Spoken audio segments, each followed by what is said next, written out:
silent mode, and they are both outside on the foyer with the information on today's organizers and supporting organizers.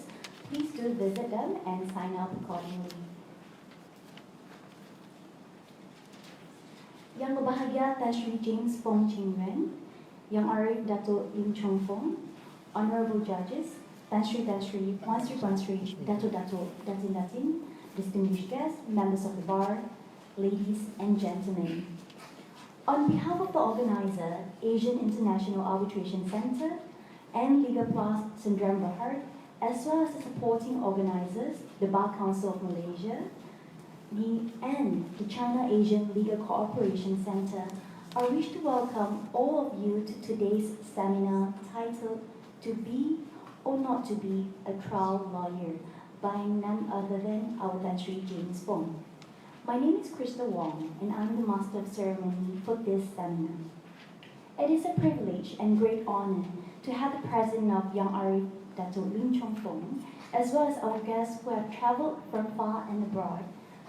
Allow me to first and foremost give you a laydown of today's program. We are going to begin with a warm welcome address by our Dato' T, followed by a highly anticipated special presentation by Tan Sri James Foong.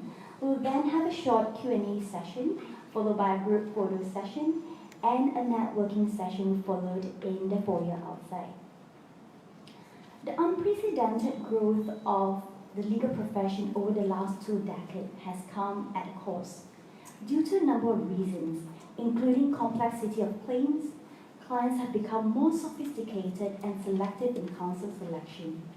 Almost as a default, client would often prefer to instruct senior members of the bar to advance their case in court.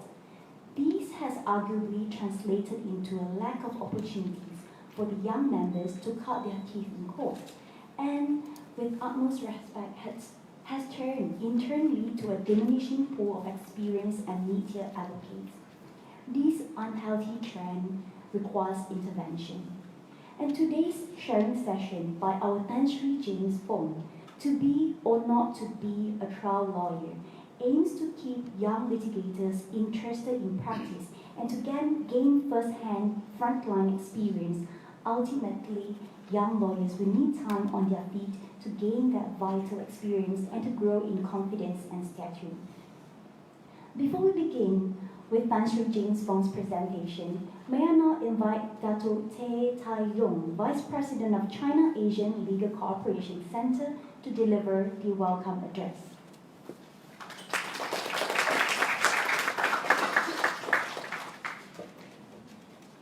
Wow, a full house event.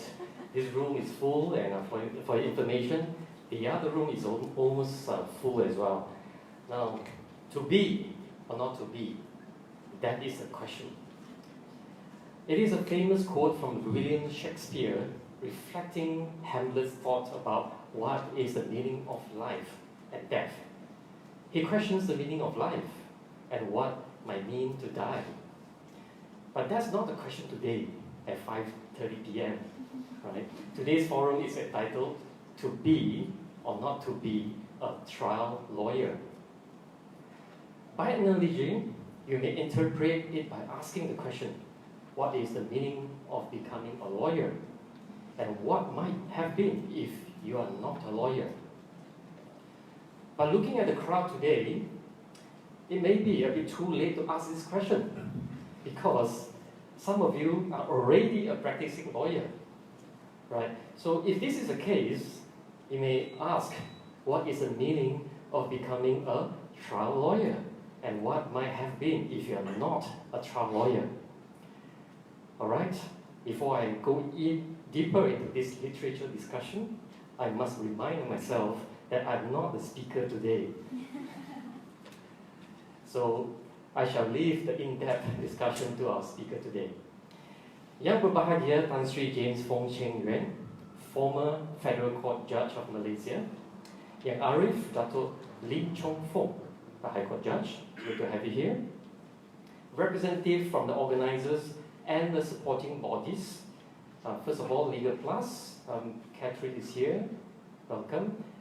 AIAC, Inns of Courts Malaysia, the Honorary Society of Lincoln's Inn Alumni Association, Malaysia, and last but not least, the China ASEAN Legal Cooperation Center, in short, CALCC, which you see here. Now, CALCC is a platform to promote and foster legal cooperation between Malaysia, China, and ASEAN.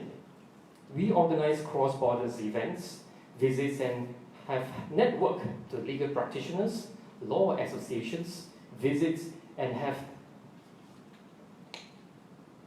law associations, Ministry of Justice, Judiciary, universities with China and ASEAN countries. By the way, this event is broadcasted live on CALCC Facebook Live, so you may add on this and share it later, right? So we must acknowledge Dr. Ricky. Where's Dr. Ricky? Oh, he's outside, okay. He's the man behind this forum, putting all this organization together. Now, on behalf of the organizers and the supporting organizations, I welcome all of you to this forum today. Thank you for taking your time and to attend this forum.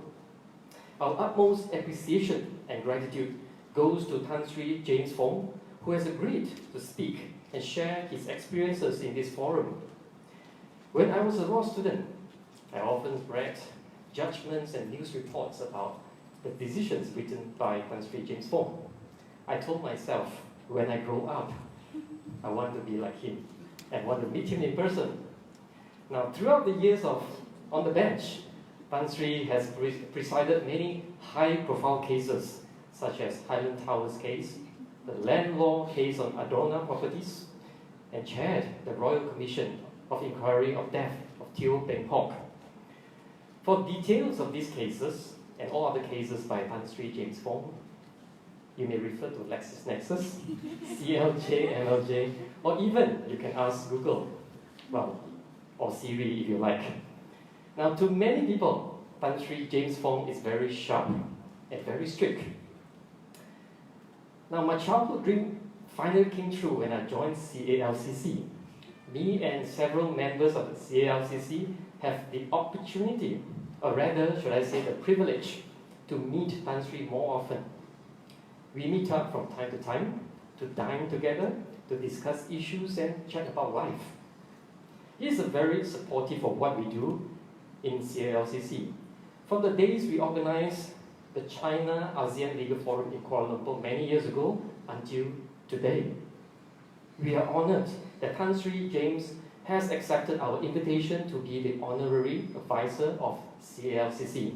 Can we give a round of applause to Sri? Thank you.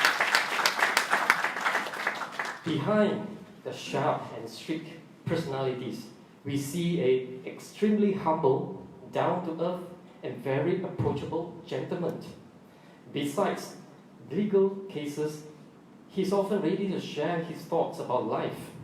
He's passionate about cycling with Sri, and some of you may not know, Sri is a very good swimmer. Well, now you know. Now, during one of the dinners, I asked Sri for his advice to me as a young practitioner of the bar. Well, comparing to Sri's years of practice in law, I'm a young practitioner in relative terms, right?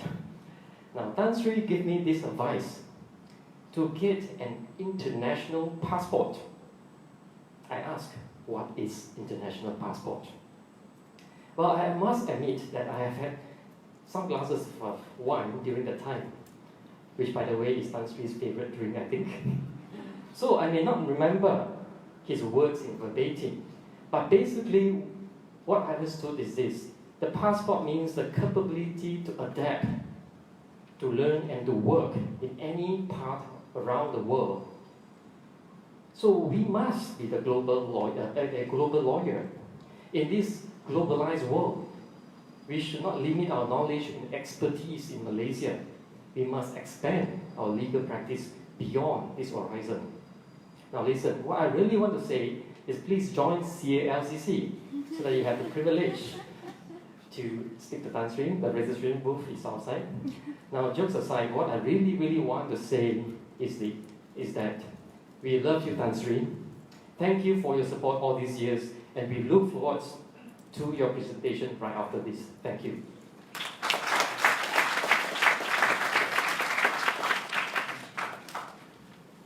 Datuk Seri, you have made my job either easier, much easier, because you have gone through all that I have to say about Tan Sri.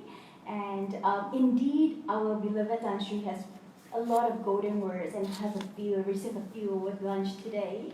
And if I may add, Tan Sri was made a Bencher of Honourable Society of the Inner Temple, London in 2009, and to this very day, he continues to be an active member within the legal fraternity, both as a consultant as well as an arbitrator. Tan Sri now is also an adjunct professor of Taylor's University. Please join me in welcoming Yang Berbahagia Tan Sri James Foong.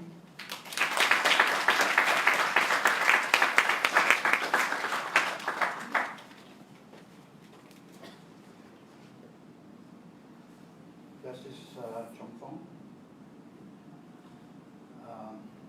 honored guests, ladies and gentlemen, and I would like to say hi to all those people in the other room. I hope you can hear me and also to see me. I think the description by Dato about me was completely incorrect. I am neither humble nor down to earth. I am a very arrogant man. So arrogant in my younger days that I got many knocks.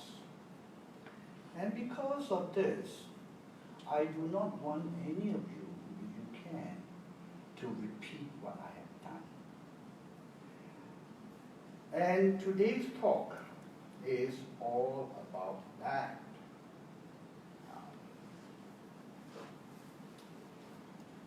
Now, all of you, or most of you, are qualified lawyers.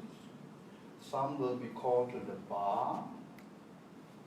And many of you, perhaps, will don on this gown with bibs for only once in your lifetime. Many of you will get onto desk work, onto other things that are more interesting than law. But a few of you, whom I believe attending this particular talk this evening, are determined to be a trial lawyer. But first of all, before I get into the subject matter, I would advise you one thing. Whether you are going to be a trial lawyer, or whether you're going to be a convincing lawyer, or a corporate lawyer, why not keep your gown if you have one? And if you haven't one which you have hired for the ceremony, buy it from whoever you got it from. And if you are slightly well off, invest in a wig. You saw a wig outside. A wig without a stand doesn't come out. So you've got to buy the stand as well. The wig can be ordered from Eve and Ravencroft in London. Your local dealers can also put you in touch with them. Why I say this is important is because you get into this when you started to practice law. So you can see that this person, most probably an advocate and solicitor, or doing mostly solicitor's work, or perhaps even having half a foot in the corporate world and half a foot in attending court. So I met many of these, but one in particular stood out. He actually is a convincing lawyer. He has a stand, a coat stand, and he hung his gown there. He has never been to court. And he also has got a wig. So I said to, and I asked him his name, Mr. Cobb. Mr. Cobb, why do you do that? I was very young at that time. Young man, who would know that I'm a lawyer except for that? So that sort of thing is, according to him, and I agree with him, is to sell yourself, to impress others, and also to remind yourself that you are an advocate and solicitor.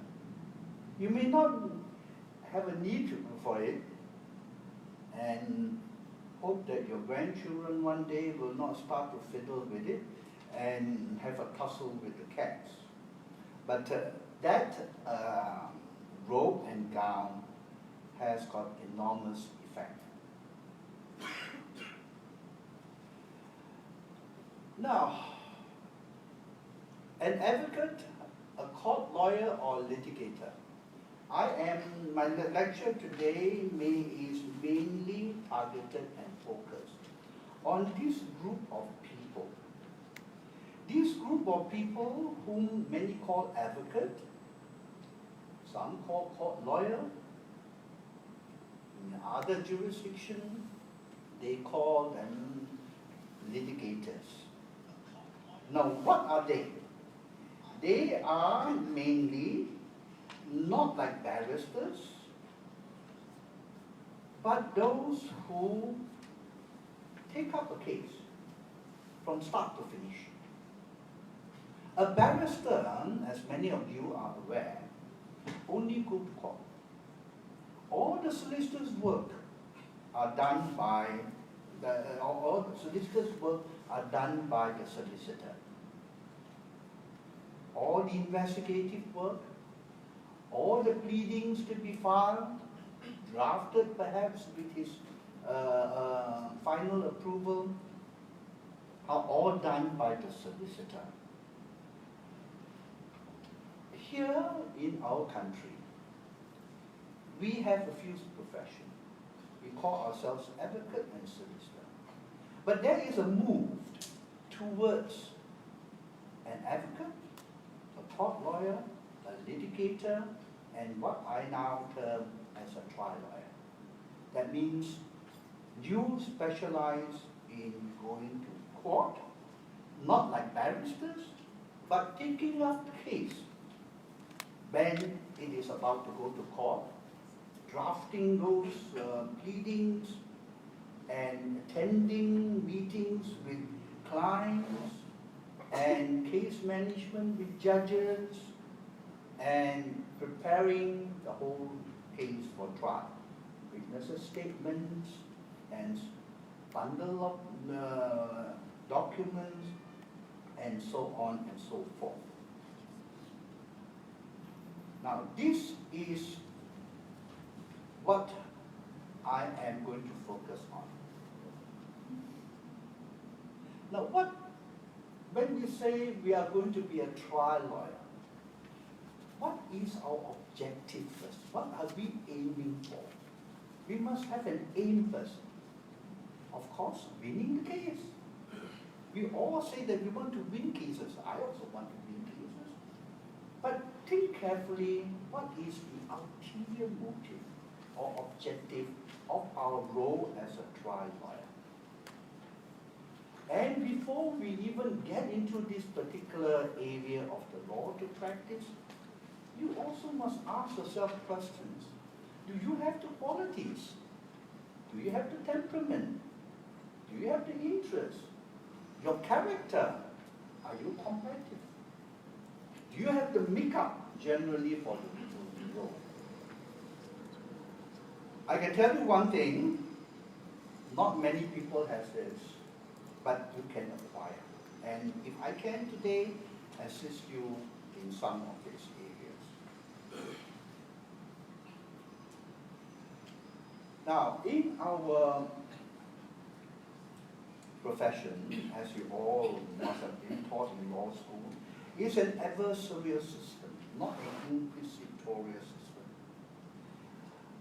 Judges like me always get very frustrated, especially with criminal prosecutors. tell me more.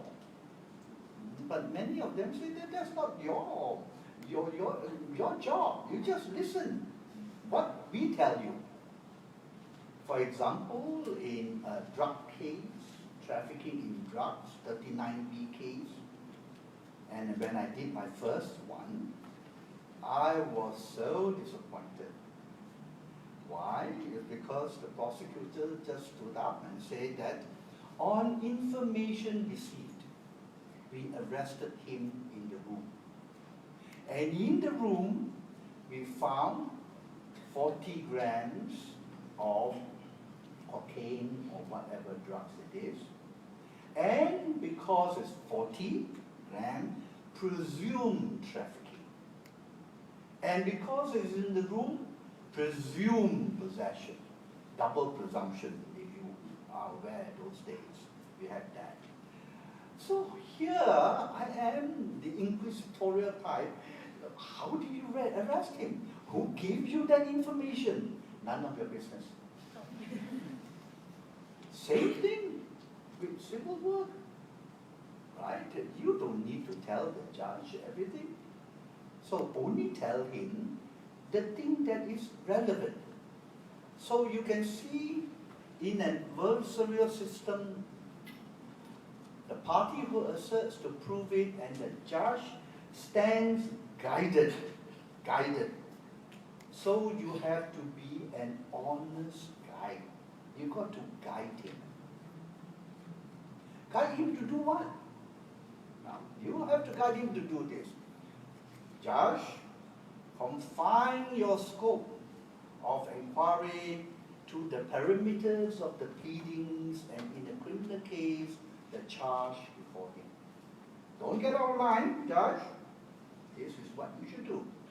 2, to receive and admit only evidence that is admissible. Don't try to be funny. Don't go out and do it yourself. And that calls for one story.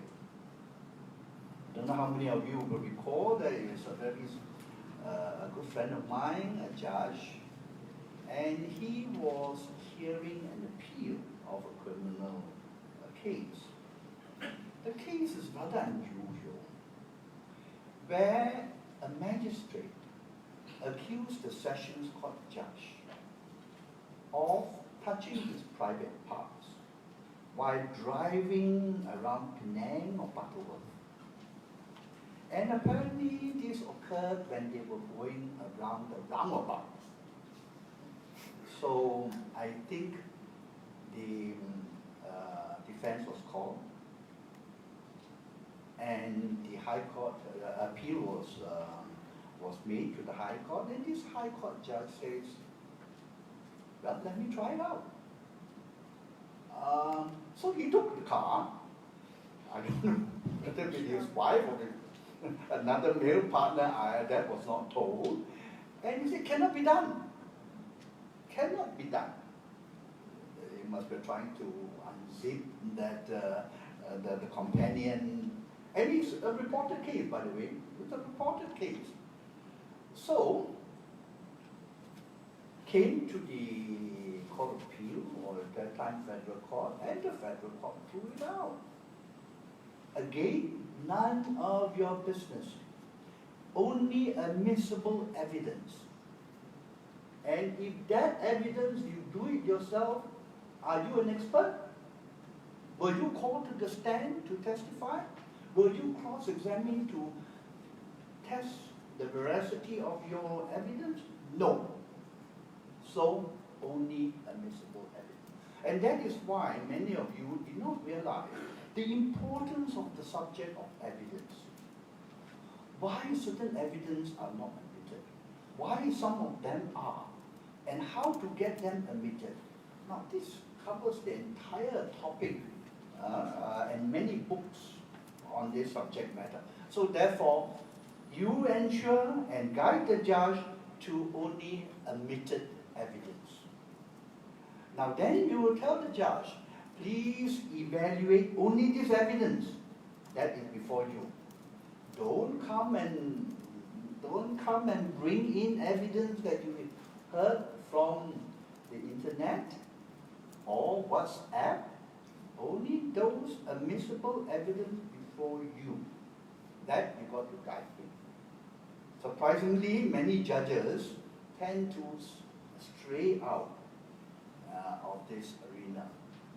And number 4, after all this, you tell the judge and guide him to consider his judgment based only on evidence.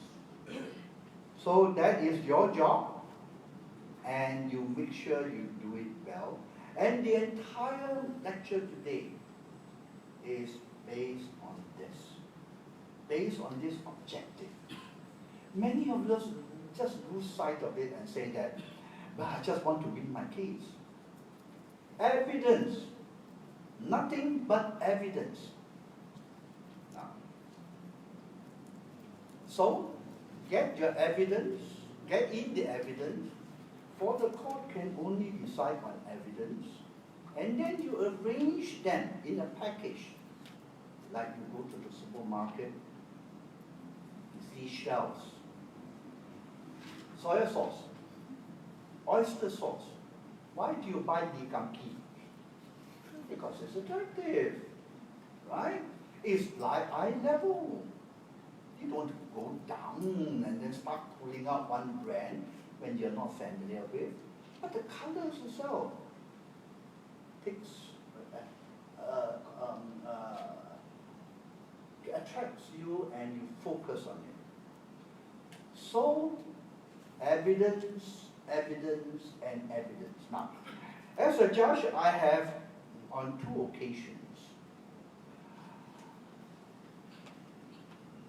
in a hurry, perhaps, and being so positive and sure of myself, decided on a case.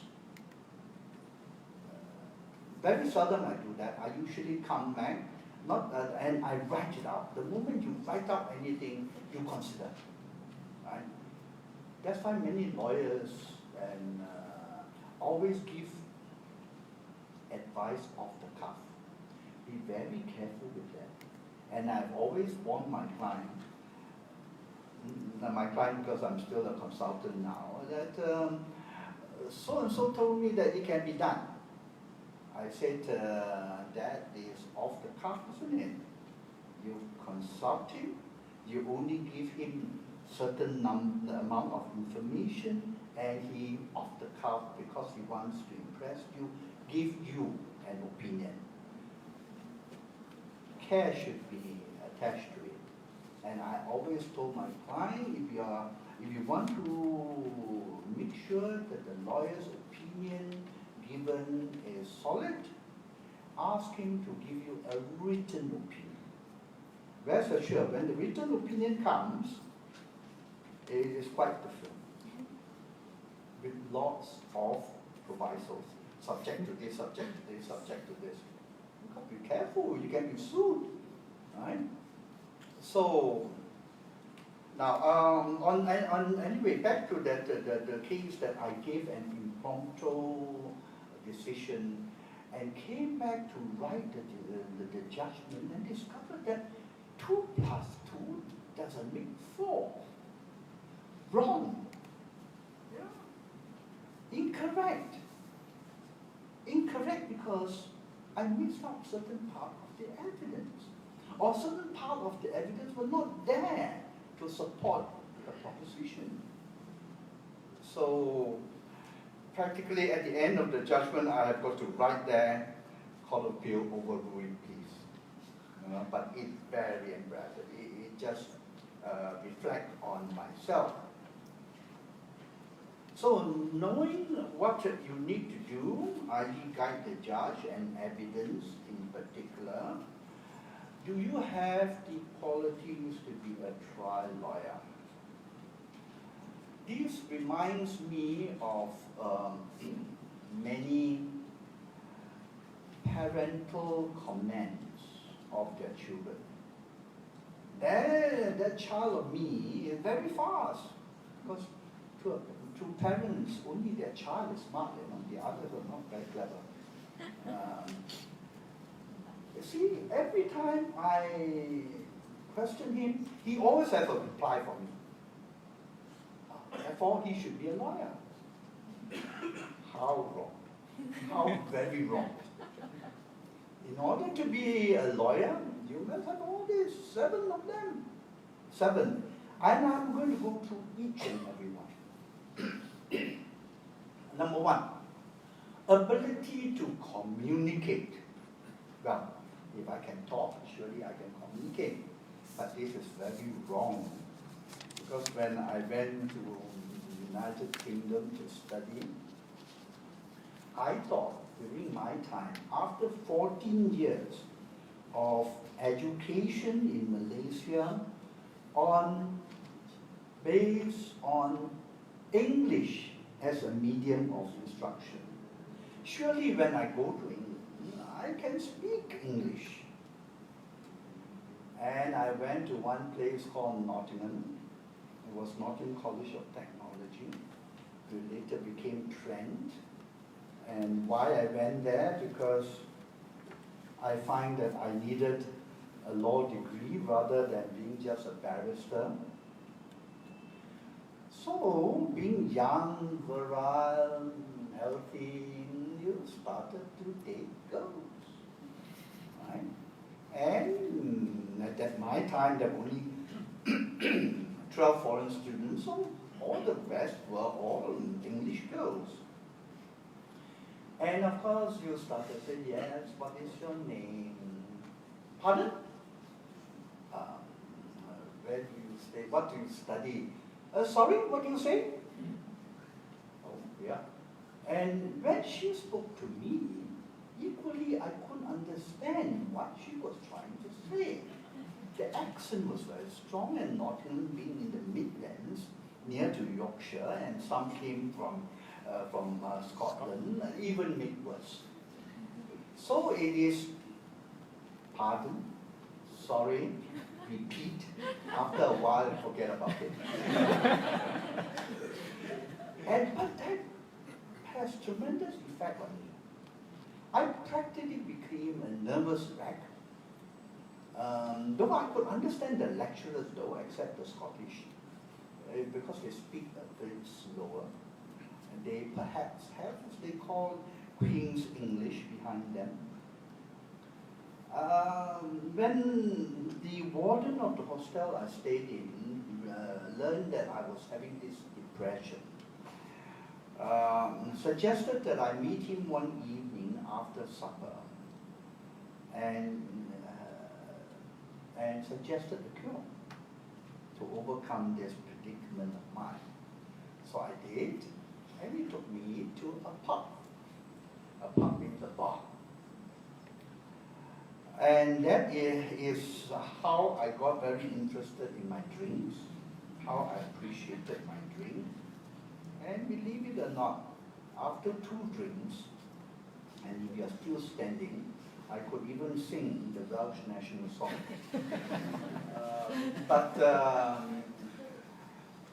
Communication is not that simple.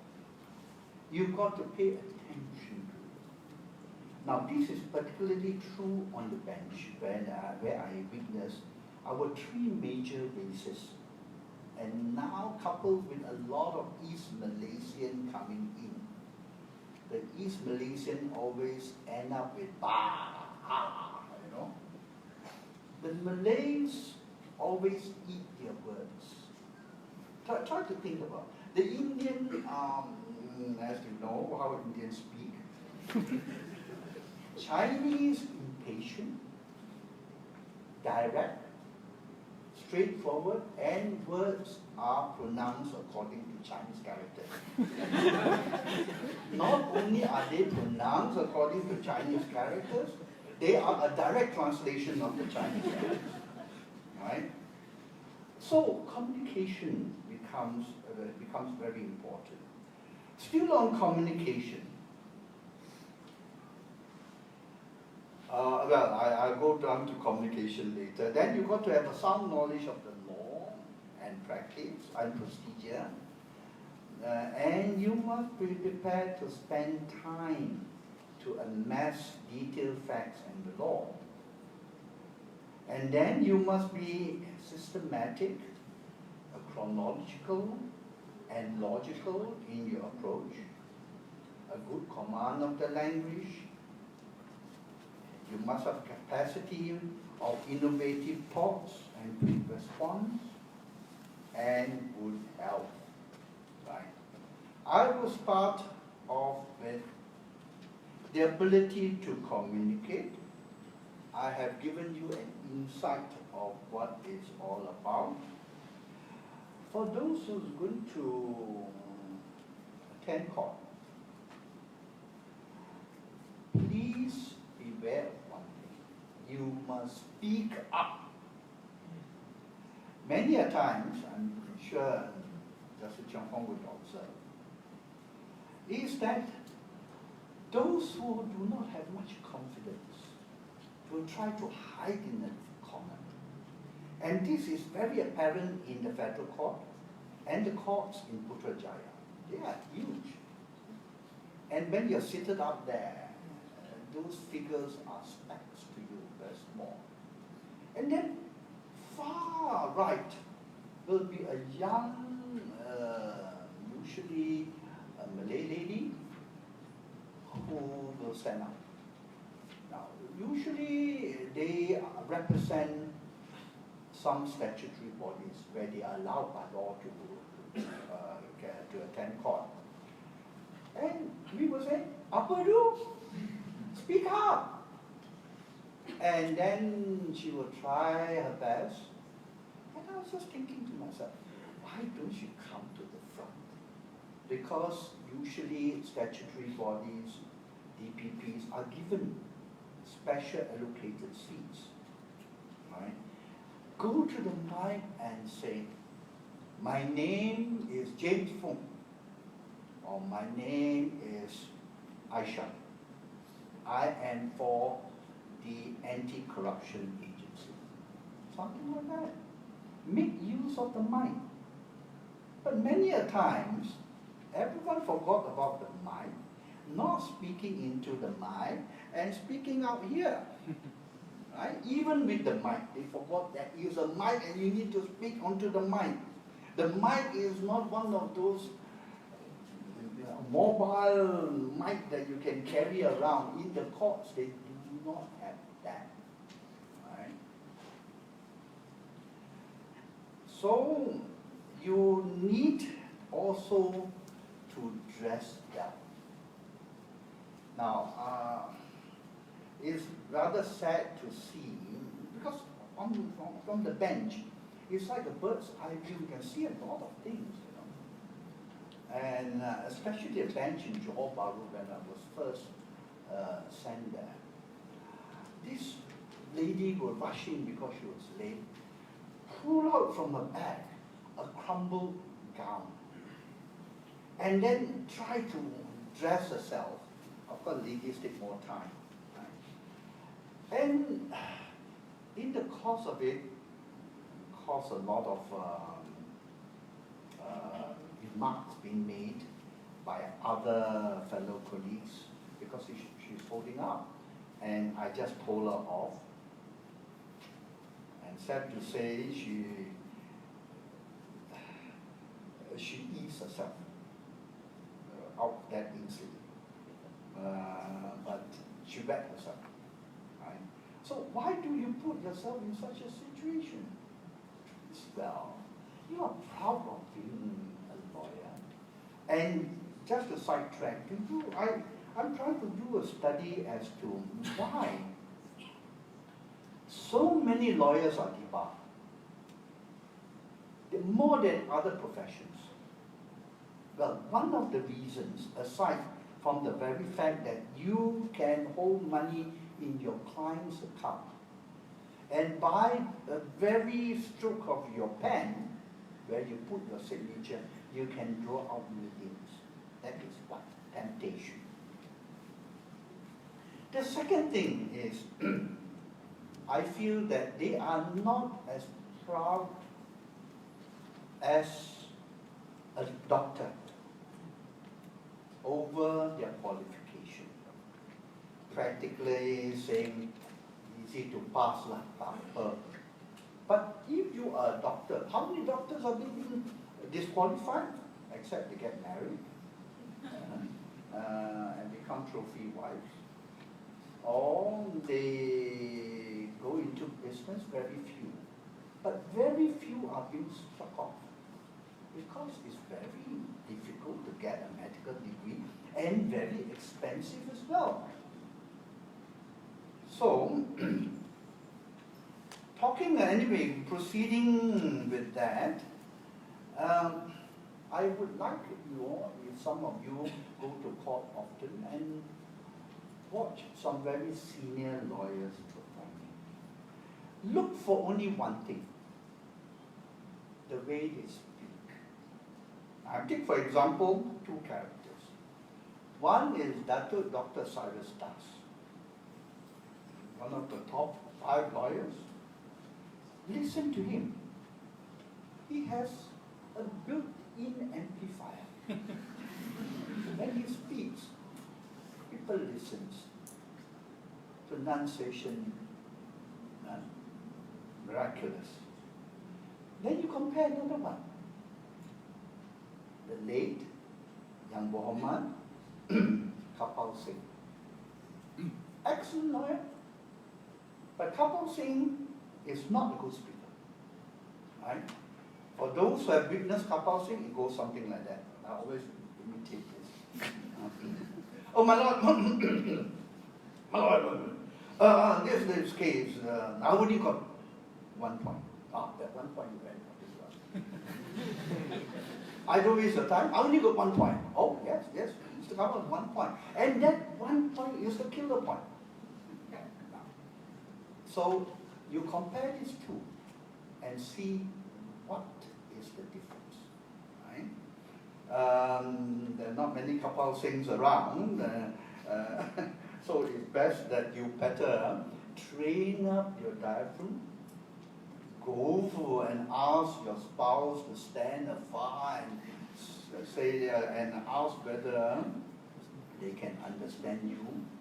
Don't eat your words. Speak in a decent speed, right? And all this can be corrected. Now, everyone has got stage fright. I shall, yeah.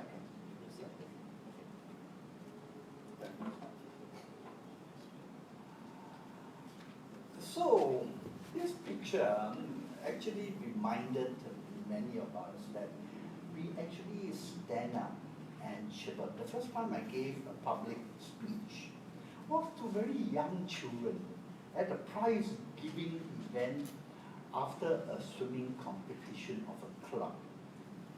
Now, kids, but I was shaking, my legs were literally shaking, right? So that depicts me in my early days. Then when I went to court, I realized something. And this arose out of an incident. When I was first appointed as a High Court judge or Judicial Commissioner, we were assigned to do only criminal cases. And most of it, 90%, covers 39B, drug cases. Because there was a need drugs.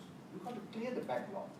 So I was assigned to the south, another group assigned to the north, another group assigned to the central.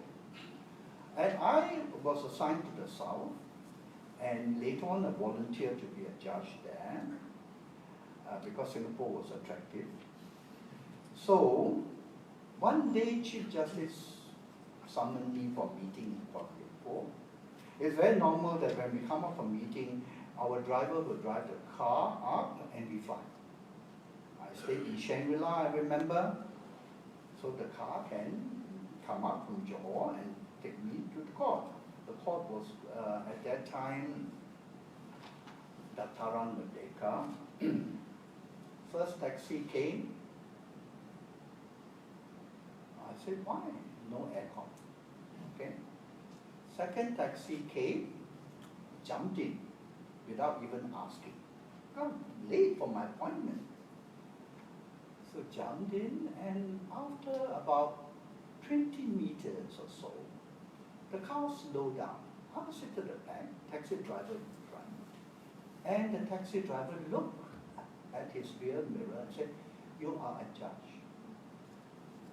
Then I said, I thought he couldn't understand. Hey, go to the High Court, Mahkamah Tinggi. 20 minutes, you are a judge. Then I thought he couldn't understand my English. I spoke in Chinese. Then this went on for about 3 to 4 times, with me trying to make him understand in different languages, but going in the right direction. Then he said, "You hang my brother." "I hang your brother?" So obviously it must be one of the 39B cases. But I was quite calm because I was armed. Because we carry guns at that time. The gun was strapped to my legs. And I was thinking, I'm seated at the back, you are seated in front. And from Shangri-La, Jalan Sultan Tun Ismail, so many people. If he wants to harm me, he would have taken me somewhere. So anyway, then I said, "Why?" That comes up. He said, he's a Chinese taxi driver. "You don't think that you have got a wig," because at that time we wore wigs. "You have a wig, you have your glasses, you have your gown. Don't think that I can't recognize you." The only thing that came out my mouth at that time was, why, why? "Oh, the case is 7 days. Sometimes it goes down to about 14 days. 7 days usually. Who do I look at? You. You scratch your nose, I also know. You blink your eyes, I also can notice. My whole family was there." Oh, I said, lawyers, their head is behind me. I only see their hair. Witness, only a profile. If you go to court, you will realize it. Interpreters and registrars, they are below, not up. I thought to myself, oh my goodness, that is serious. No wonder he can recognize me. That brings me to this point about stage fright. If you suffer from stage fright, you are only talking to the judge. You're not talking, at best you talk to the witness. There may be thousands of people behind you, you're not going to see them. They are not going to see you. So what are you frightened about? As if you're talking to your spouse, talking to your girlfriend, your boyfriend, your mom, your dad. That's all. Think about that.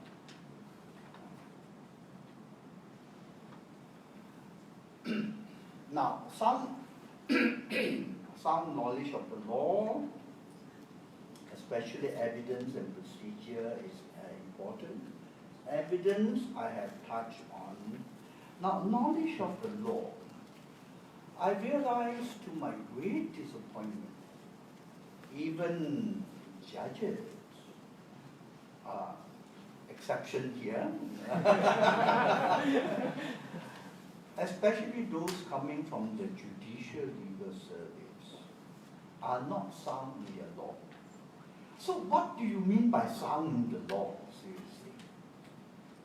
Sound in the law means sound on the particular test that is required to be applied. They call it test, they call it law, they call it proposition, they call it by many names. All boils down to one thing to me: formula. What formula? Remember when you were in school doing mathematics? You have a formula.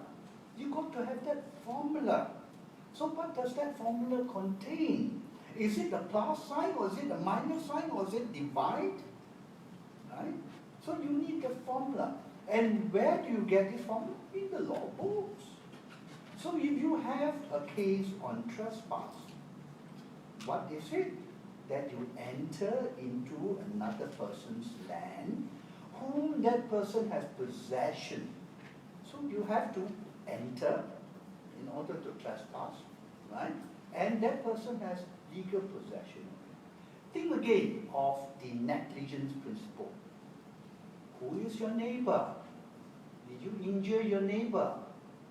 All the whole set of proximity, causation, and damages. Did you suffer damages?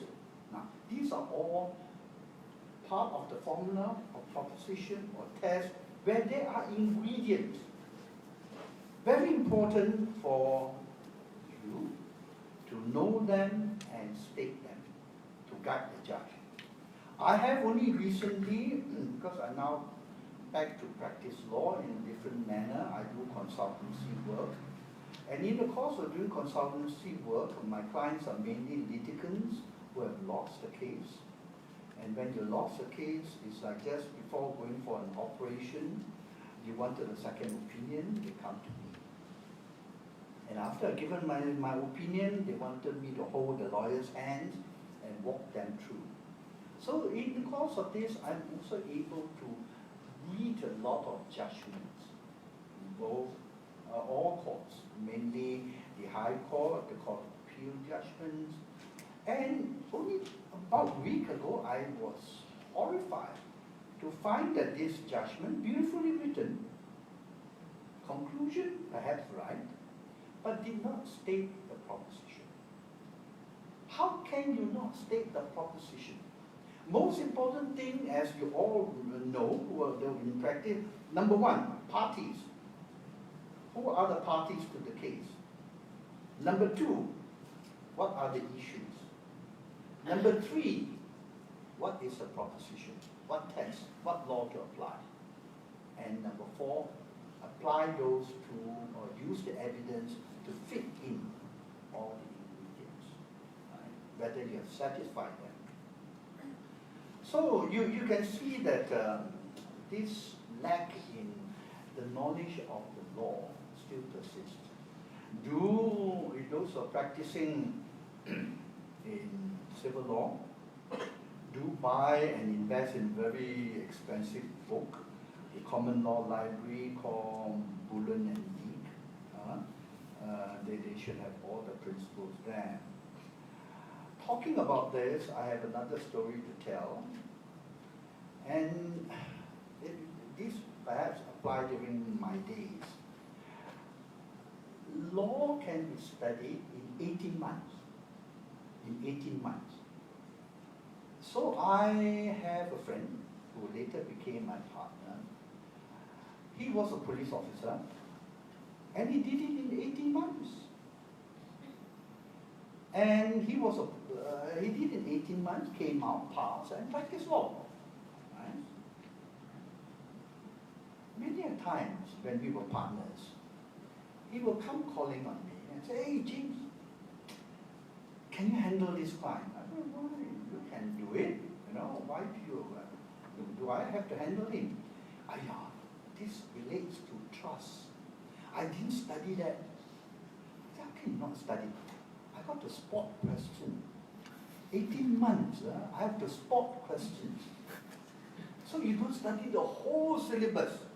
Now, if you don't study the whole syllabus, you are in a bit of trouble. It can be cured. Master it as quickly as possible when the matter comes up.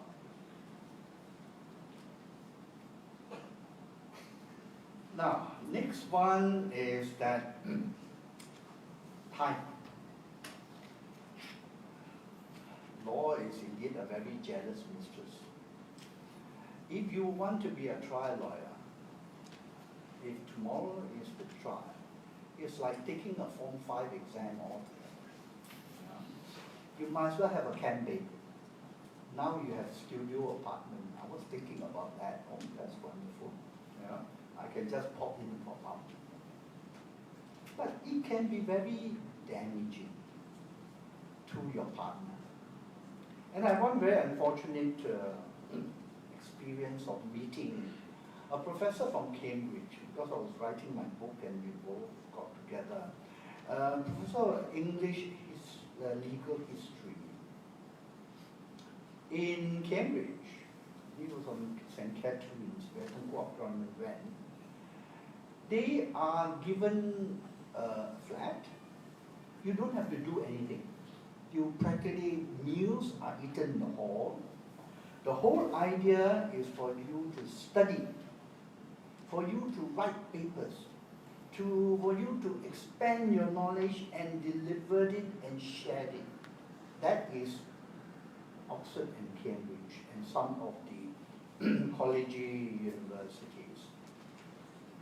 So this professor was married, and he was so interested in the law.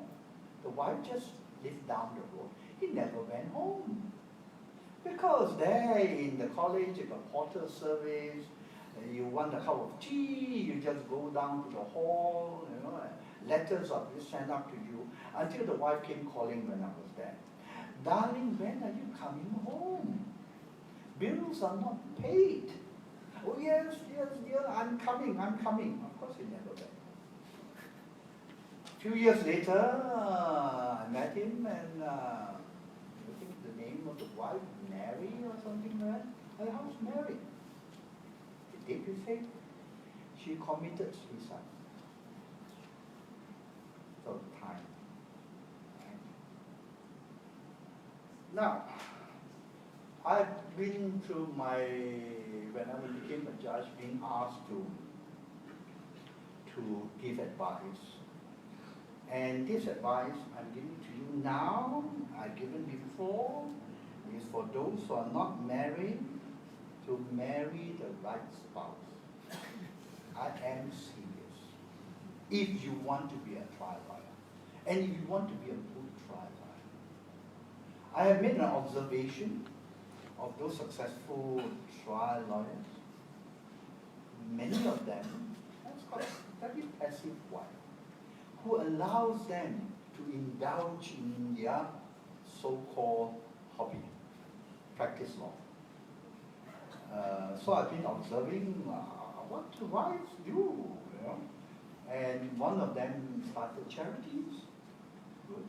Another collect painting, another went to hairdresser, manicure, pedicure, but all perfect. Right? So how about ladies? How about ladies and men? So you have got to find your balance. You got to, for men, I also learned of one instance how to marry the right spouse, is to marry a girl who is very attached to her family, as if she has not left home. She is always close to the mother. Wonderful. Please be there, because I've got to work. For ladies, I'm still trying to find out. Can you please enlighten me after this lecture? Right. Now, next thing is that you must have an investigative interest. A lot of us have watched movies on court trials. And many movies on court trial is that they always zoom in on that particular scene where it goes something like this.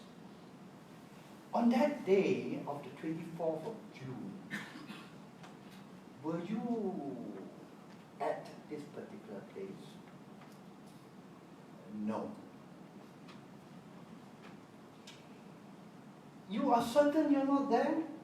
I'm positive. Then suddenly he pulls out a piece of paper, but this paper shows that your signature is on this attendance list, right?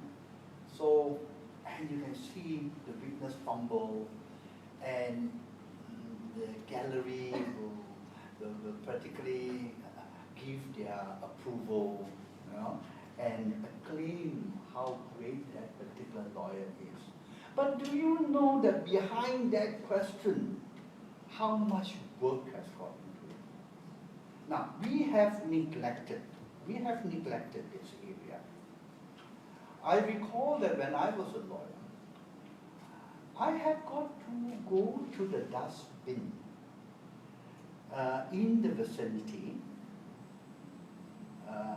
to search out certain letterheads, because we couldn't get access those days to discovery of documents. A letterhead of a defendant who says that he is an expert in a certain field. Right? So we searched it, we found it, and we got it. I went with my client. Nowadays, a lot of you will just say, go and do it and come back with whatever evidence you can find. Okay. You have got to guide your clients, because you know the law, you know what documents are required. You know what is necessary to build your case. So I feel that in your process of a litigator, that is from start to finish, you must have a team to do investigative work. Right? Those of you who have got time, watch this movie, Denial. Again, same thing as I've said, that two questions concluded the trial practically. This is a movie about the Holocaust.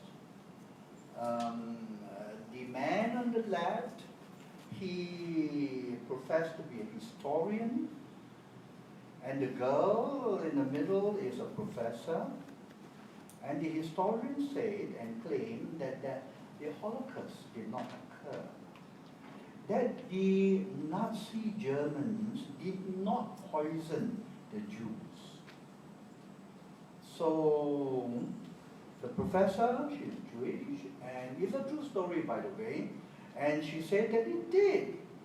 And the whole movie, no doubt, is a court movie, a court scene movie. 3/4 of the movie is devoted in finding the evidence. And one thing that impressed me most, they got a discovery order and went to the historian house. We want to see all your diaries for the past 40 years. And the historian said, you sure you want to see them? Yes. Let them into a library. Here they are. Almost 100 volumes. And they have a team to just look through this. And it is through one or two passages in the diaries that they're able to find the materials, material evidence.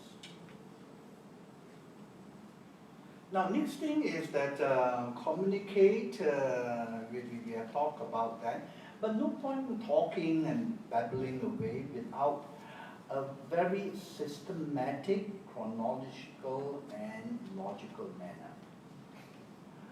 Here I have seen a lot on the bench.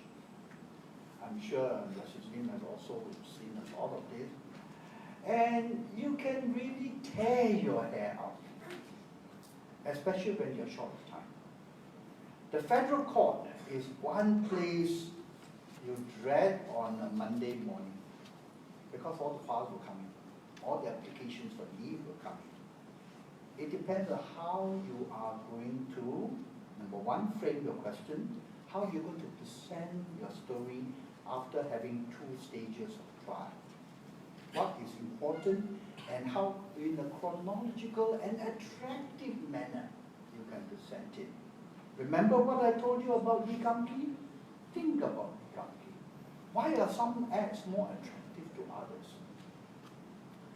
There was one East Malaysian lawyer I worked with, and I was a consultant.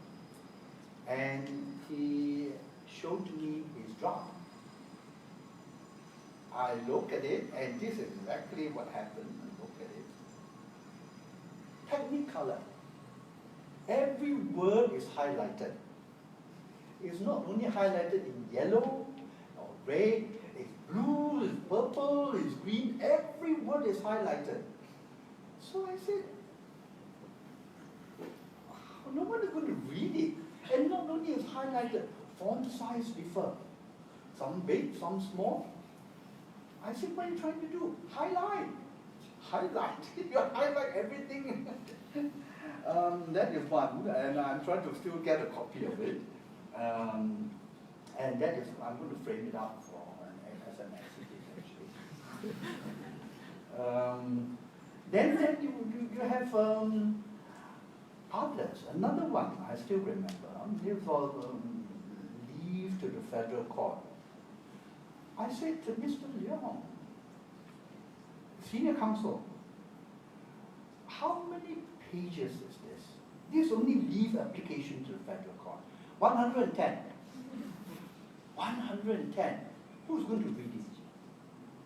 I don't care. You don't care. But you still call me judge, out of respect. You know, judge, don't worry. And now the new practice direction, we have got to give an executive summary. How many pages? 40 pages. 40. I said, Mr. Leong, I have sat in the federal court. You know how we do it. If you submit that to us, we take a paper clip. And we clip the pages concerning that topic. And then we look at the last few words, your conclusion, or what you want to tell us. The rest of it will be cases after cases. Why do you need to quote so many cases? High court, if there is a federal court decision, cukup lah. You know? So, but his answer was, up to that. No.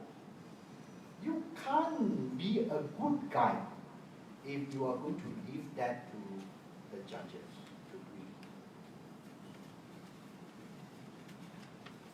read. Now, the command of the language, I have spoken a little bit on my own shortcomings.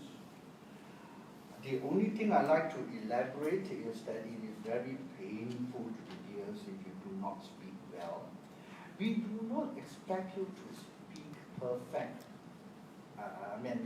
We need you to speak perfect English, but you do not need you to come up with a very sophisticated way of putting it, right? Because it's not our mother tongue, not many of us. I remember one incident, I was in the civil court, and this involves the collapse of a house in Malawati or UK Heights in that area. Half the house fell. Fortunately, no one was killed. And this was the prelude to the Highland Towers. And this lawyer, I still remember his face, Chinese educated, but even though Chinese educated, you must have certain command of the language. The question goes this way. Engineer Wong, when you were near to that area, did you hear boom, boom, boom, boom, boom?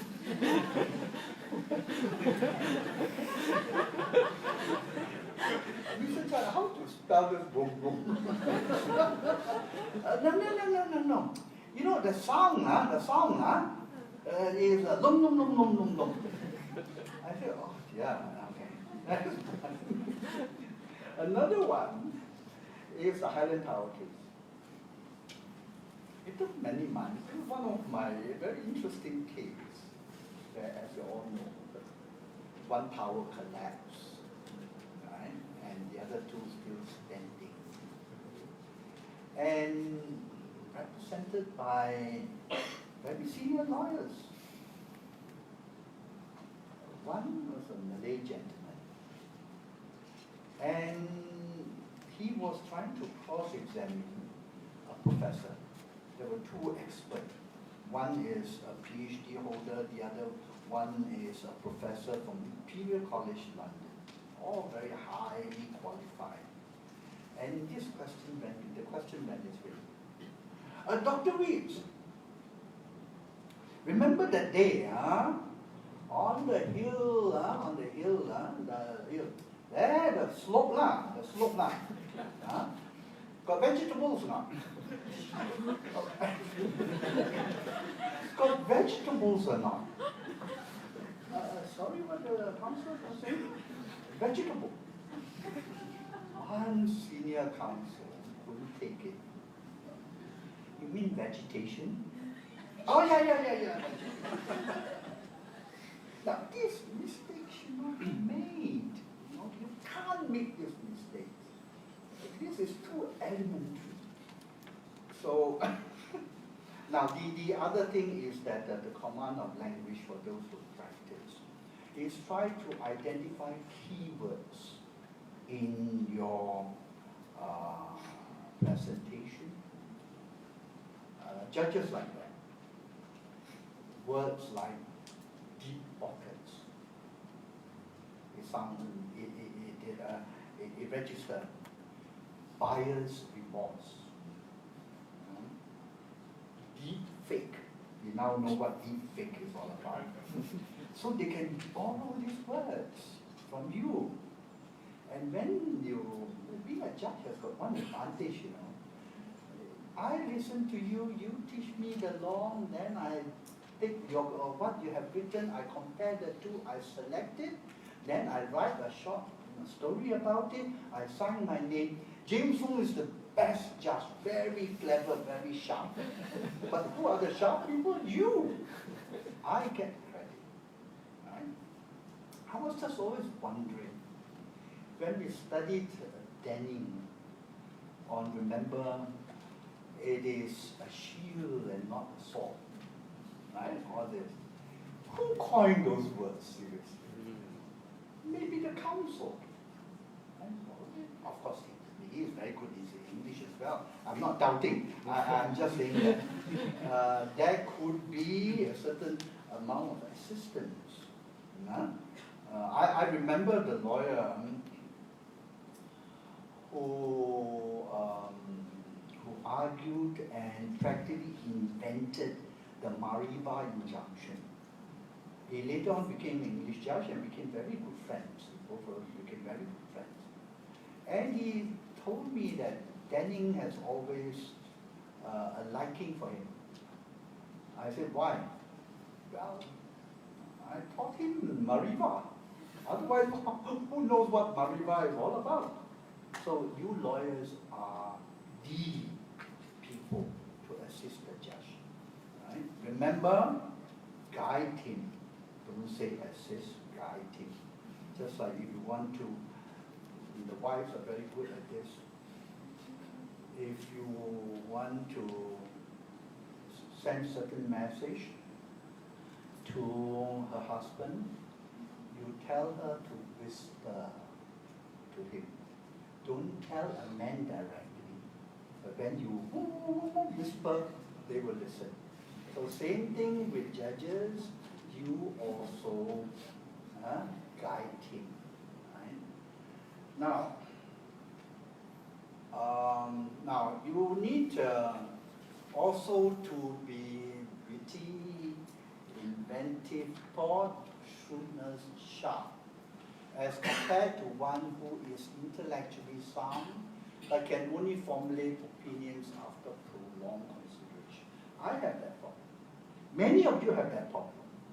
We are not that witty. Who are the witty ones? Criminal lawyers. Now, they are not so witty because they are being provided by complainant statements. Remember Najib's case? They were asking for documents. During our time, we don't have that. We practically have just to go there and see what is in store for us. So we've got to be very quick in our thinking. Criminal lawyers are good. But civil lawyers don't despair because you master the facts. if you have got all the facts, you're so good in the facts, that you would have anticipated many situations. And even though you don't, you have an answer for it. So don't worry too much about it. You don't need to be outstanding. You don't need to be like the child that I told you. Everything has got an answer. Same like my grandson, who says that, why don't you swim, boy? Too much water. Now we don't need that. Now you've got to need a good constitution, and I have touched on that, but I just want to share with you two incidents. One is Mr. Vistaman, a very good friend of mine when I practiced law. He went to London School of Economics, graduated in either management and econ, headed one very big public listed company, and he came and told me, he said, hey, James, I am not very happy with my marriage life. He has got a wife, 4 kids. The last one has got Down syndrome. So it's very taxing on the family. So when he said that he's not getting on, I said, you mean you are not having a physical relationship? And he said, yes. Then after a while, he came back, yeah, I found the solution. What is your solution? He said, I applied what I've learned from London School of Economics. What is that? Management. How to manage? I just told my wife, darling, Tuesday and Thursday night, I would like to be with you alone at 10:30. He says, marvelous things happen. Why? He said, the wife will organize a life. Put the children to bed early, make sure the meals are cooked, floors are swept, and then she make herself pleasant, and the marriage survives. So what is all about? Management. This is important. I gave a talk in London to the inns, to all the lawyers there. And this is a true story that happens to me. I practice law, like that guy in the first picture. I was a country lawyer. I call myself a dustbin lawyer because in the morning at 9 o'clock, I would have a client waiting to ask me to draft a mining agreement. You know, those days, tin is very profitable. And then half an hour later, I will have some woman coming crying and say that the husband wants to beat her up. Then, seconds later, perhaps, because you will rush from one room to another, you have another accident case. You know, ambulance chasing. Because those are very profitable cases. And then you have another crime. Those crimes are not big crimes, not those 1 MDB crimes. I'm talking about illegal lottery, assault, petty thefts, you know, all this sort of thing comes. So we take it in. It was good, jack of all trades. And then by the afternoon, that was in Court Hill, where Maybank is now, you rush to court and then you attend the hearing. Right? So, that sort of very active lifestyle has made me compete with the Chinese doctor downstairs. Ours is upstairs in High Street, which is still there. Downstairs is a Chinese medical shop, and he has got a whole line of patients. So we were both wondering, whose line is longer? Ours is less. Stupid. stupid. Not knowing, bear this in mind, not knowing that 80% of your income comes from 20% of your clients. It is an accepted theory. So what we should have done is to focus on what brings us the 80%. Forget about that divorce matter. Forget about perhaps the accident case. Right? So it's all management. So anyway, back to the story. One day, a very loyal client of mine called Rawang. Rawang those days takes about 2 hours to come. Call my secretary, we fix an appointment. And on that day, as usual, overbooked, worse than the dentist. Dentists don't do to you now because you can walk out. Overbooked, he waited very patiently. I was on the phone. And when he came in, almost an hour later, I was on the phone. Those days we don't have this handphone. The handphone now is even worse. The moment it rings, all of you will search on your pocket and try to pick it up, not knowing that actually the person on the other side is just trying to sell you some goods. Now, I was on the line speaking, and he sat down very patiently. Then when I finished, I dealt with him for about 15 minutes. The phone rang again. Those days, no handphone, landline. I picked it up, answered the call, and then he got it. So I thought he was going to the toilet. And when I finished, he was nowhere to be found. So I sent my secretary to look for him, not in the toilet. Just then my phone rang. My office was in Yixing building, it's still there. Beneath Yixing building is now the telecoms museum. Outside the telecoms office those days were a row of public payphone. They called, and it was him. Mr. Kwok or something like that. Where are you, Mr. Kwok? I thought we are going to continue. He said, hey, Mr. Foong, you are a very busy man. I realized one thing, that calling you is easier. But where are you? You just stand by the window and look down, and there. And since, then the call continued this way. And since, Mr. Foong, you don't seem to pay too much priority to me, it's okay. I will move on. I never saw him again.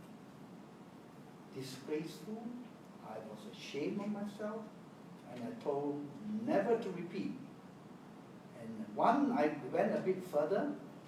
Remember when people start to shake hands with you?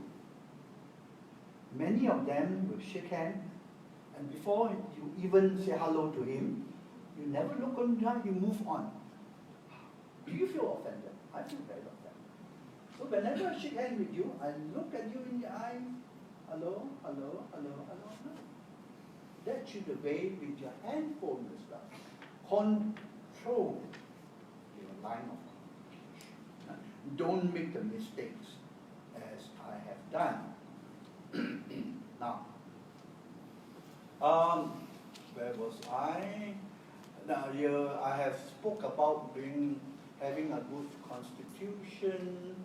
Now, here I got to share something with you. At the age of 35, 37, I became seriously ill.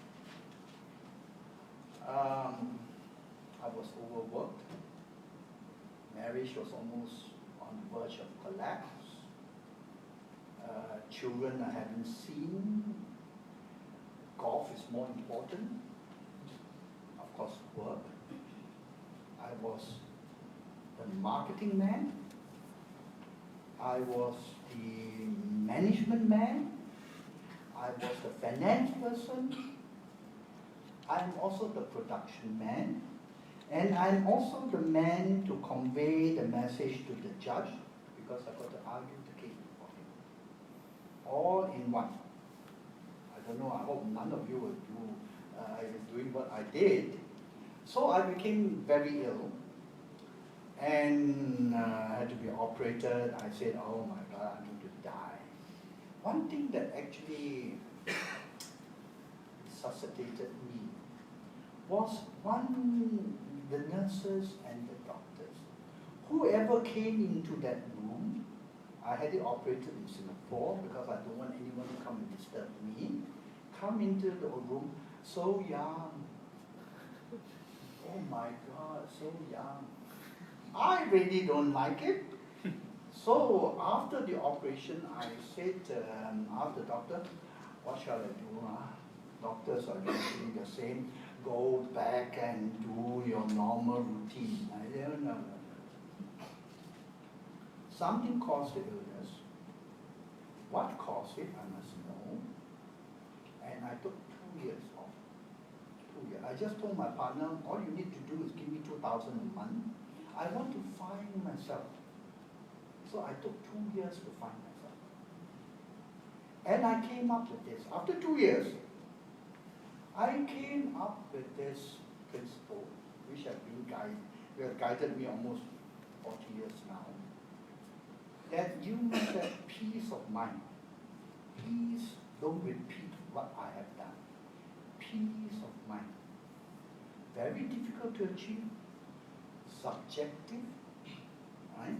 But you must have that. Because if you do not have peace of mind, it makes you ill. 2, you must eat intelligently. I use the word, be careful and mark my every word. These words were coined after 2 years. You got to eat intelligently and exercise reasonably. So when our Dato' Lee Chong Wai detected cancer and went for an operation in Taiwan and came back, and he immediately took up the racket again, trained. And immediately my mind said, no, cannot. Because your body is stressed. You are not exercising reasonably, you are excessive. You cannot challenge cancer. That's one thing you all must realize. Right? You must, why the cancer comes about? It comes about because the whole thing got messed up. You know, your body is not in sync. So, the first one, back to the first one, is to have peace of mind. Attached to the peace of mind is actually priorities. Priorities on what you want in life. If you know exactly, I want to be a trial lawyer, okay, then I don't play golf because it takes up too much of my time. All priority, right? So try to learn something about management, and then you would have this jealous mistress attended to. Now, the benefits of a trial lawyer, each case is a new matter, and that's why we judges are always actually having a great time on the bench because every case is new. Same with you lawyers. Excitement of being uncertain because no doubt you have a solid case. You are never sure what can crop up. The other one I like, you forget about your own problems. Because you deal with other people's problems, you have somehow or other, yours is very minor. Lots of stories to tell. Have you been out dinner with a lawyer? Especially a trial lawyer. Especially those senior ones. After a few drinks. Let me tell you. And no doubt his story is all hearsay and jumbo this, jumbo that. Let me tell you. You try to remember that. There are lots of stories that there. And then those non-lawyers will hang on to every word you say because they think that that is more interesting than what they do. Then, the other one is good. Recession proof. One thing I want to share this with you.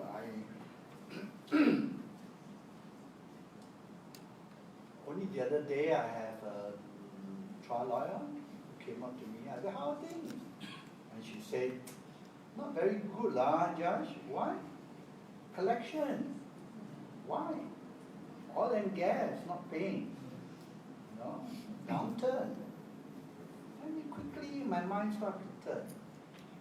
Oil and gas or whatever it is, surely you must know human beings are such that when they want you, they are prepared to pay. Don't collect all. Don't be so miserly. But when they want you, they need you, collect some. Right?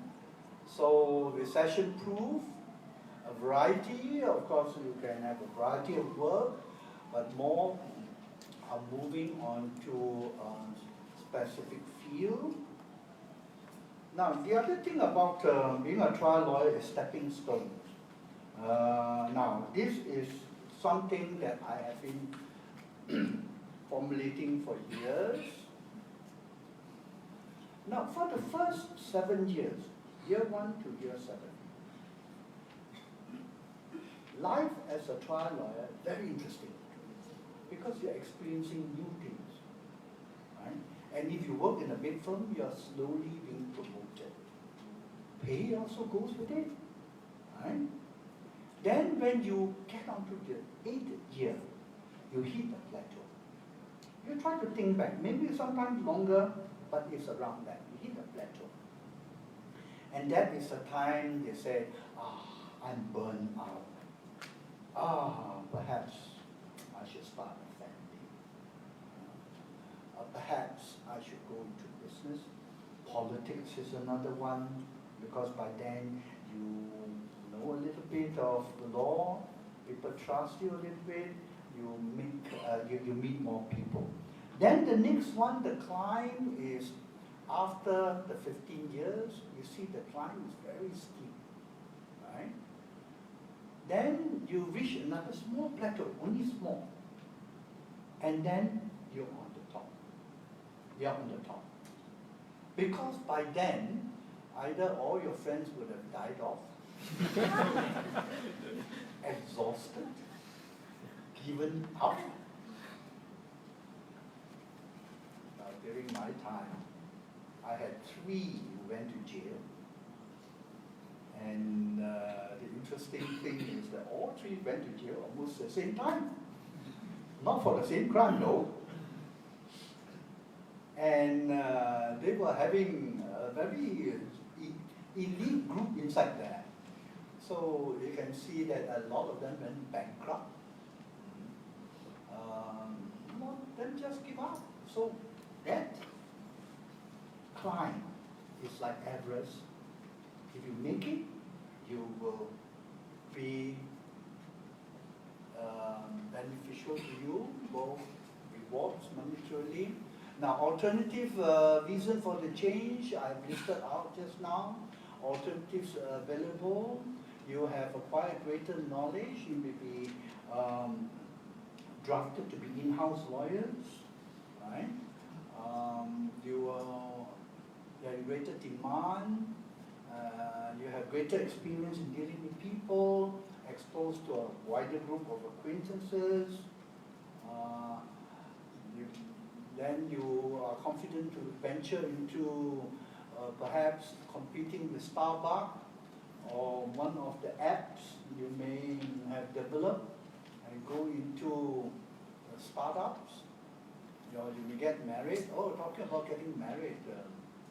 I had a very interesting thing, is to meet this young lady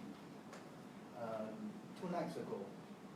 And I said, oh, by the way, what do you do? She's about to get married. No, not yet.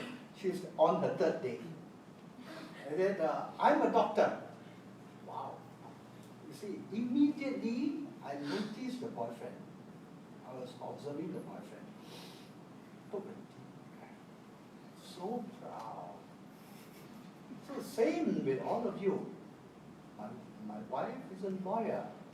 The only trouble here this country, unlike doctors. Well, I'm a doctor.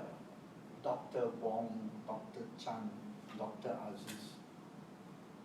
We can't call ourselves lawyer, can we? Engineer, they put onto their title, EG, yeah, engineer. IR. Architect too. AR. The Filipinos are very clever. You try to go to Philippines, and I have lots of Filipino friends. I am attorney.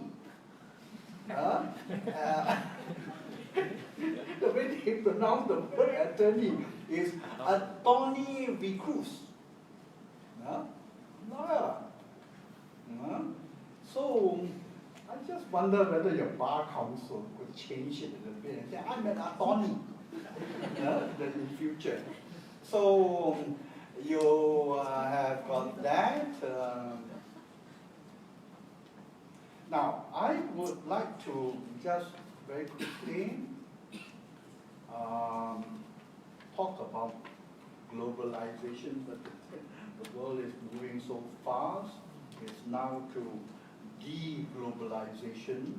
Someone coined the word is hyper-globalization, but it is still in the ambit of talk. I realized that in globalization, especially when doing our arbitration work, most laws drafted into contracts, international contracts, are English law or New York law, not US law, New York law. New York law, similar to the English law, but slightly different. So you have, to my horror when I read this, there are 9,000 lawyers practicing outside home jurisdiction in UK. Great Britain is the largest exporter of legal talent. And if you get the chance to meet some judges in UK, they will tell you, say, why these foreigners are coming to our courts. You know, you have Abrahamovich or whatever Vich fighting each other. Then you have either the Iranian government fighting with the Syrian. Everyone end up in the English courts. So I told him, Judge, what are you complaining? We are supporting you. Right? They are actually the biggest exporter of legal knowledge and legal facilities and legal personality. You English QC, you provide employment. You provide, then you got to pay court fees. Judges are being paid. Right? So they benefited most. Now, the other thing, we have a bit of a rub-on, just like this China-US dispute. We also have rub-on because of our English or British qualification. We are able to speak English with the correct pronunciation and way of speaking, so that, and we are in the Commonwealth as well, so we are able to get employment overseas. China takes in a lot of our lawyers, I understand. So globally is a stepping stone to this. And what is for the future, ladies and gentlemen, demand of trial lawyers will always be there until perhaps artificial intelligence takes over the role of trial lawyers. So good luck and all the best. Thank you very much.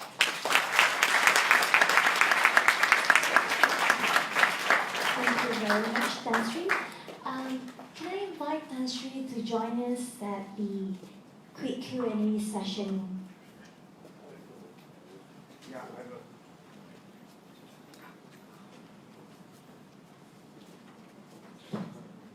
Yeah. No.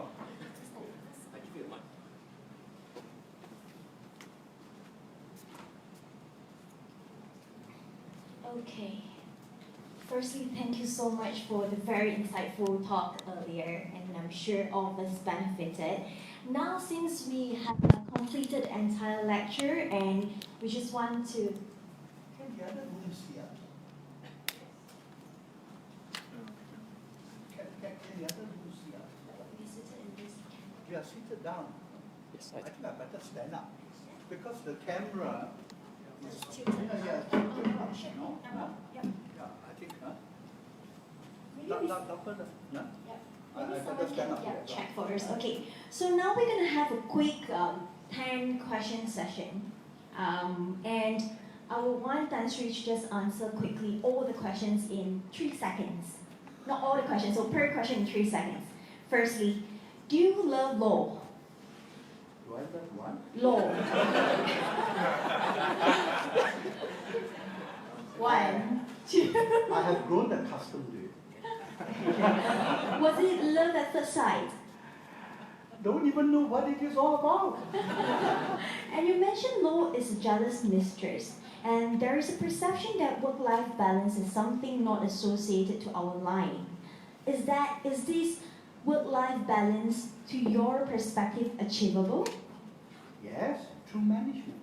Okay, as you mentioned earlier, litigation or corporate?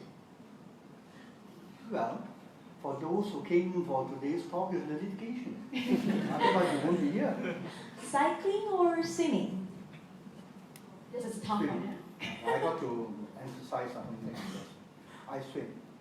I swim because my father opened a restaurant in Chingu. There is a 50-meter pool, and he told those guys there, hey, better teach my son how to swim.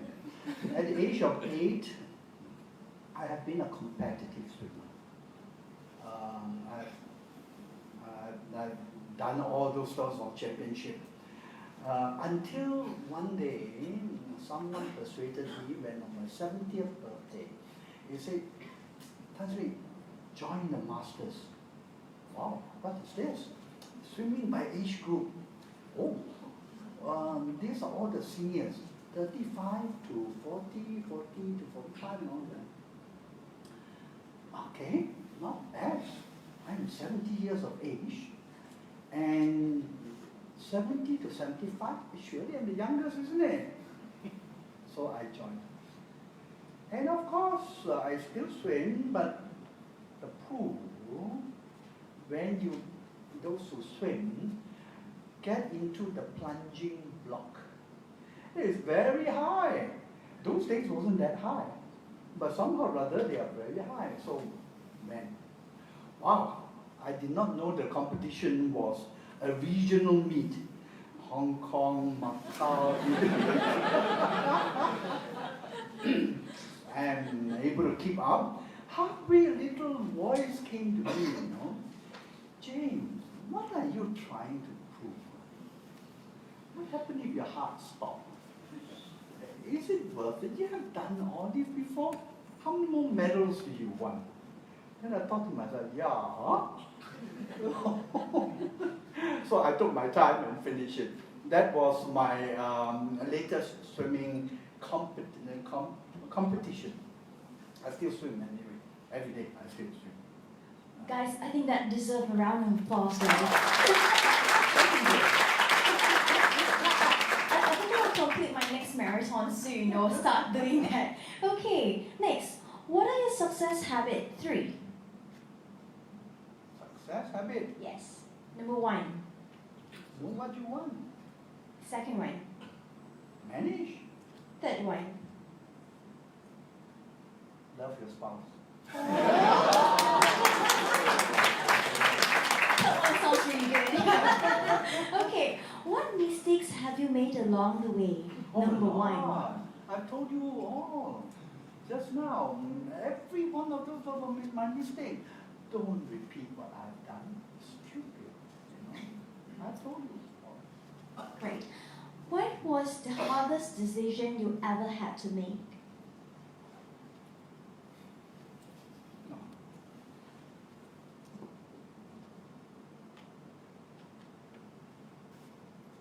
Never have any.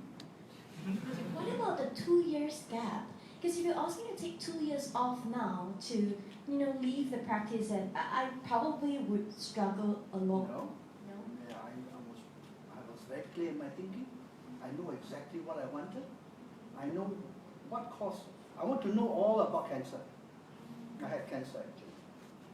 I wanted to know all about cancer, and at that time, we're talking about 40 years ago, and there's not so much literature on it. You know, the moment you have cancer, my God, the thing that comes to your mind is you're going to die, right?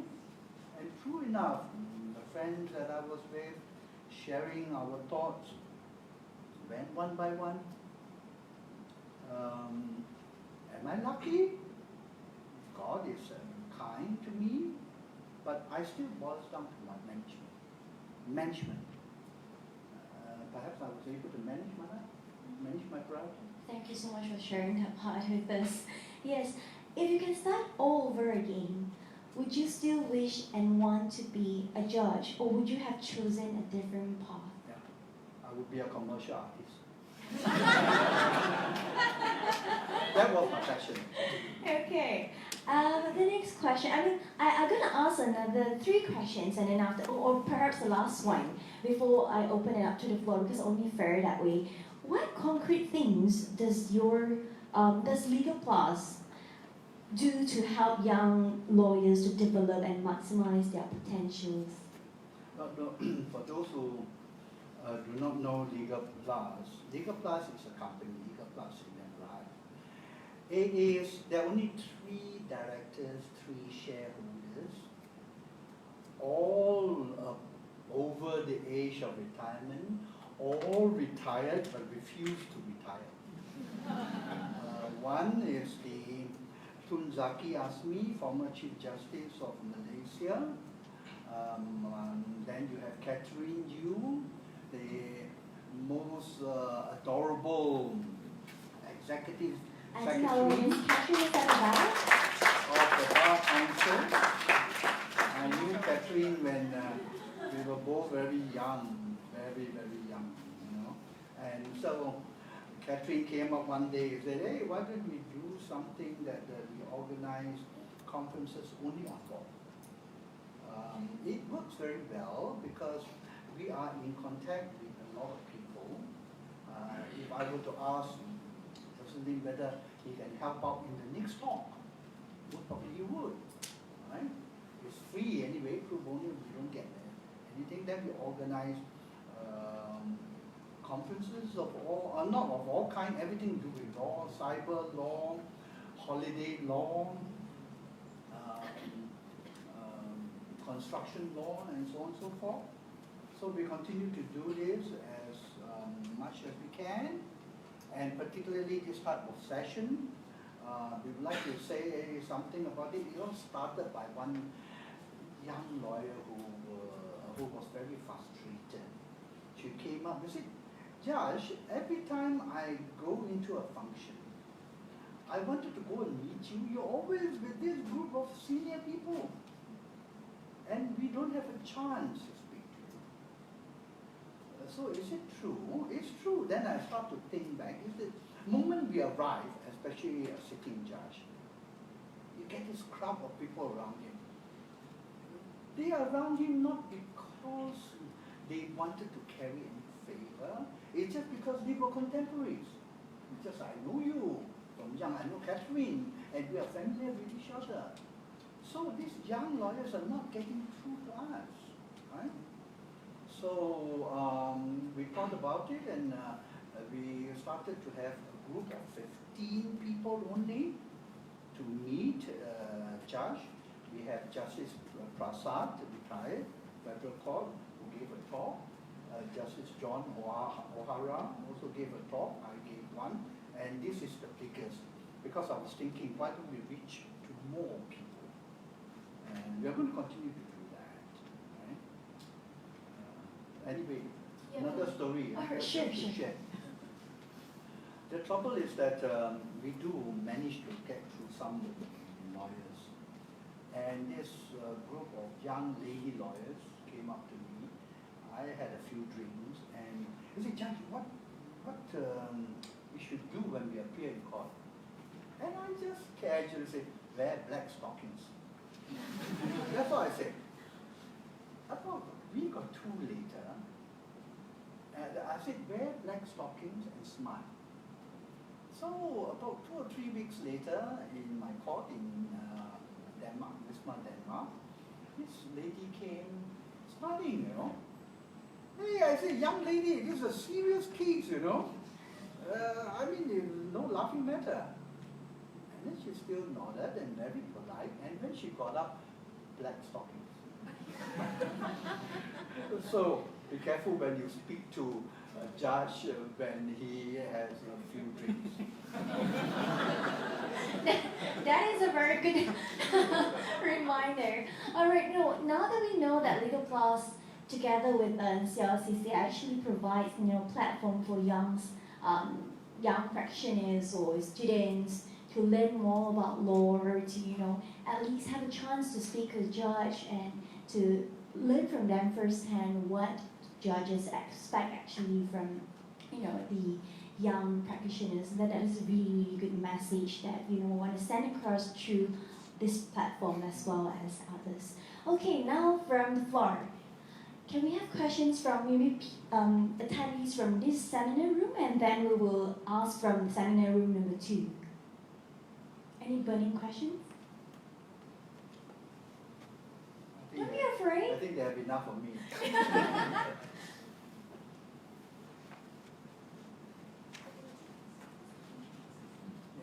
Hi, my name is Lockie, and I'm currently chambering in Sri. My question is, at this day and age, there's a perception that practicing in criminal law pays very little, and that the young practicing lawyers are rushing to specialize in a certain area of law. So my question is, what are your views on those perceptions? I find that in the practice of criminal law, it's very much race-based, ethnic grouping-based. Why? There's a reason. I mean, at least I hope there's change. It is because, take for example, the Chinese lawyers. Somehow or other, the Chinese lawyers has got the connections to get a job. Right? Malay lawyers still short, can always get into government bodies or government-related legal firms.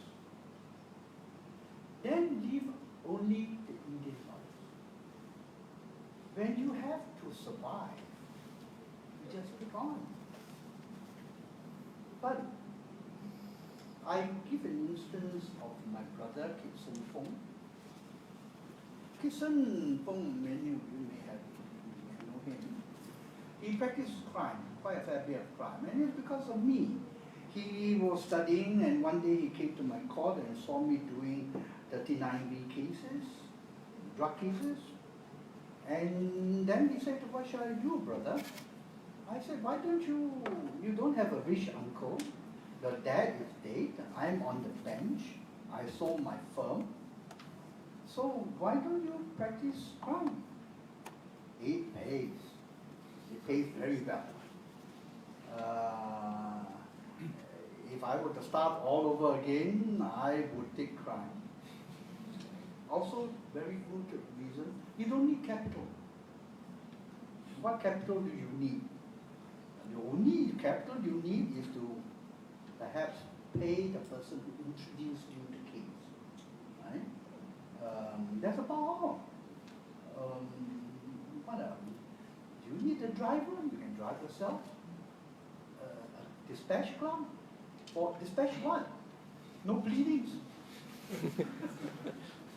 So crime pays. My view, still pays.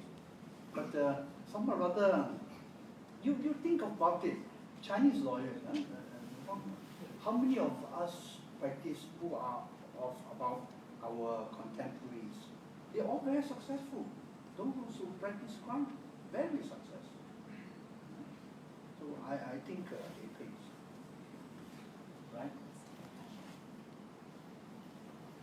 Thank you very much.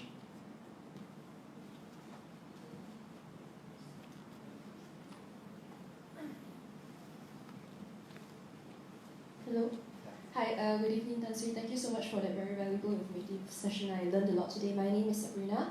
I'm currently a pupil in Chambers with Master Jamie Wong. Tan Sri, my burning question is this. If you were to be able to go back in time, coming from your position right now as someone who has been a lawyer and a judge, you are able to look at things from the other side of the table. Bringing that advantage in, what would be the top 3 things that you would have liked yourself at the point where you actually started your career to know, something that would really make a difference in bringing out the best in your career? Thank you, sir. I'm going to confine my subject to trial lawyers. Yeah? Because if you ask me what would I like best, as I say, commercial art was my passion at one time. But going back to trial lawyers, what would I do if I were to start all over again? I would follow, if I can, a senior lawyer, even at a very low wage. Just follow and learn, carry his bag. Now, many of lawyers I know are quite rather spoiled. For example, they complain, champion students, I always write opinions. I'm always asked to mention cases, case management. But don't look down on any of these. You go and do searches. You make friends with the clerk on the other side of the counter, right? These are your contacts. I would then attend more lectures given by legal class. Relevant ones. I learned a lot. I know nothing about employment law, or very little, and we had one last week. I stayed on. My God, it's fascinating. They teach me later. Why not? Right? So I would attend as many as possible. I'm going to say something about Dr. Sri Ram. Dr. Sri Ram is an excellent lawyer, right? Aside from his other things. Every one of us got shortcomings anyway, it doesn't matter. Why is he a good lawyer? He is a good lawyer because during his early days in practice, he has handled many types of cases. From crime right to employment, from employment could be jumped onto intellectual properties. When you handle that variety of work, when you reach the federal court or higher up, you recall. Now, framing questions of law, I must say that he is able to call in past experiences and information to come up with a proposition, a novel proposition, which benefit the jurisprudence of this country. Right? People don't talk about, I am the one who creates jurisprudence like someone, always half of it. But jurisprudence is created in this way by you lawyers coming up and assisting the judge, advising the judge. Right? How do you get that? It's just maybe in the intellectual property side, if you are very familiar with that, but you're limited. Can you draw on employment law and connect? So, my advice is that if you are in a certain field, do not just concentrate and focus on that field. I would go and attend lectures, as I said, on intellectual properties, employment law, right? Cyber law. Then you can call on. Right? So that's my advice. Thank you, Tan Sri. And we have final 2 questions from Yasera and Hannah from Taylor's University. Right.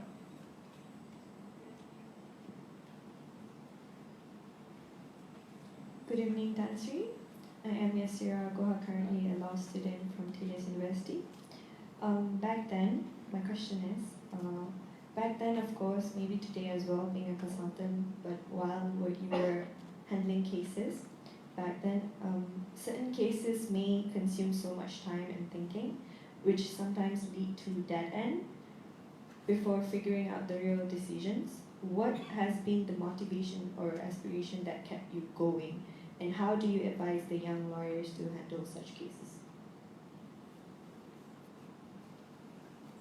I never actually faced with dead end sort of situation. As I said, in another way, do I feel bad, remorseful that I sent someone to the gallows? I can answer you straight away, no, I don't, because I follow the law, right? The law dictates, as I said, a formula. I apply the facts to the formula. I've done my work. I don't have any situation where I face that this is a very difficult decision to make. There are instances where decision requires policy, especially in the federal court. A policy has got to be made. So now, question is what that policy should be. Right? Because there's no law on it. You either turn left or you turn right. So you do that. You make a choice on that. But those sorts of policy decisions are more frequent in the federal court. Not so much in the court, a bit in the court of appeal, but not so much in the first instance court. Hi, my name is Haramira from Taylor's University. Good evening, Tan Sri. Right? Okay. I actually have two questions if you don't mind answering. So the first question is, if you could change the concept of judiciary, as you mentioned before, how judges can be inquisitive or adversarial, would you prefer judges to be inquisitive instead? If I had a chance to change the judiciary, which I had at one time, in clearing the backlog. Actually, in order to be inquisitive, you must have some basic knowledge. Therefore, your basic must be there. Your foundation must be solid. And that is why in my final year, I proposed the setting up of the Judicial Academy for Superior Court judges. Because we had many judges on the Judicial Legal Service. Because once you're a Judicial Legal Service, you may be a DPP. Then your next promotion may be a Sessions Court judge. Then you may be transferred to the JKR. Then you may go to drafting. Then you may go on to international. You know a lot about treaties. Then you go to the Pardons Board, let's say, right? State legal advisor. State legal advisor does nothing except land law. And make sure those cabinet or those EXCO members do not get out of line. So you need this Judicial Academy for Superior Court judges to take care of this group of judges who are made judges. I think a lot of you may realize that they have a bit of shortcomings. They know a lot about drafting, but they may not know about an interim injunction. So we have to educate them. And one of the ways is to educate them. And in the course of education, I wrote a paper and I still in practice. It's judge, teach, judge. Judges are very peculiar. Judges have a very big ego. Me too. That's why I say I wasn't humble at all. I was having such a big ego because of you guys. It's because you come up, you say, my Lord, and if I reprimand you, you will say much obliged. As Justice Schenker said, I hope a lot of you will have a chance to encounter him.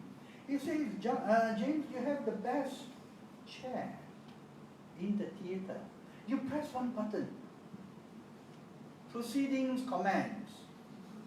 You press another button because you want to go to the toilet. Stop! If you can't hear properly, replay. And you feel hungry, that's it. Recess.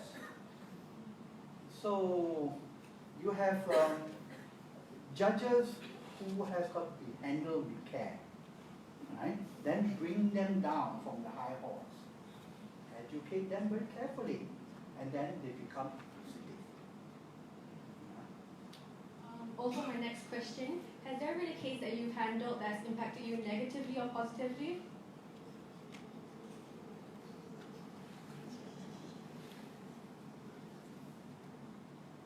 Not really.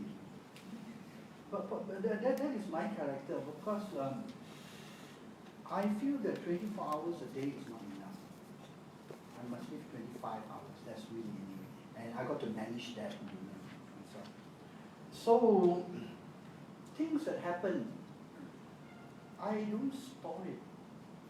Life moves on. I'm on to another chapter. If you ask me whether I miss the judiciary, answer no.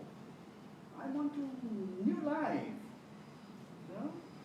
I hope all of you will do because I want to new things. So you don't think of the yesterday, you think of the future, you live for today. That's what the books will teach you. Thank you so much, Sri James Foong. And with that, I think we end our lecture for today and as well as our Q&A session. Can we please have a group photo session? And can we invite the attendees on